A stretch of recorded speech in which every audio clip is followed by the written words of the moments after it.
Welcome back. The humanitarian crisis in Sri Lanka's war zone JAFFNA has reduced thousands of Tamils to refugees in their own country. NDTV's Rajesh Ramachandran reports on the despair in the numerous refugee camps that many have been forced to call home.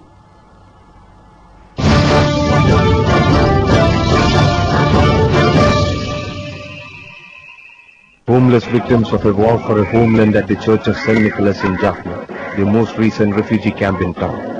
The rich migrate, others cross the Park Strait and reach Tamil Nadu, but the poorest stay back, now caught in the crossfire between the Sri Lankan forces and the LTT, like in the east where 45 refugees were killed in an air raid by the Sri Lankan Air Force a couple of weeks ago. And life's irony has made this priest their protector. Going back to now history, as Tamil people, for example, personally, I have been in refugee camps as a school-going boy. I have studied in a displaced school and I became a priest. So that means from 83 there were a lot of displacements, and displacements are the acid part of our experience. We get displaced and then we go and get settled, and we live in camps for a few months and then we get back. And this one has a different story to tell. It's one of the oldest in the peninsula. Over the last 2 decades, ever since the 1983 riots, the Tamils in Sri Lanka have been reduced to being refugees in their own homelands in regular intervals. This is one such refugee camp where people who have been displaced because of the high security zone have been living for over 15 years.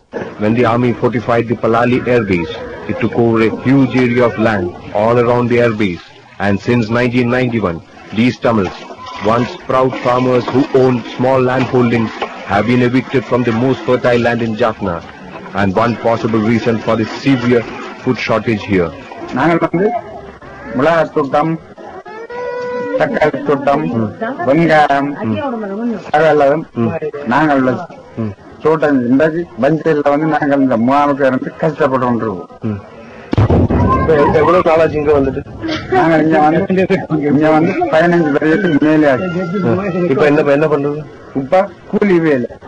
But for the army, the high security zone is a necessity to sustain its 40,000 troops.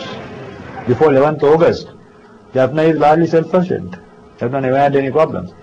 The high security zone, this area, I understand the red soil is yes, is correct. And there are a lot of cultivation going on here.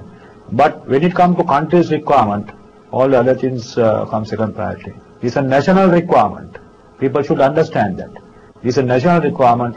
Armed forces in Sri Lanka, Sri Lankan armed forces had to be in JAFFNA. So they had to have a separate high security zone to have their provisions. Every new national security demand, every fresh battle in the freedom war throws these poor people deeper into the abyss of misery. Without food, home, or hope of a decent living. In JAFFNA with S. Dhanpal, Rajesh Ramachandran for NDTV.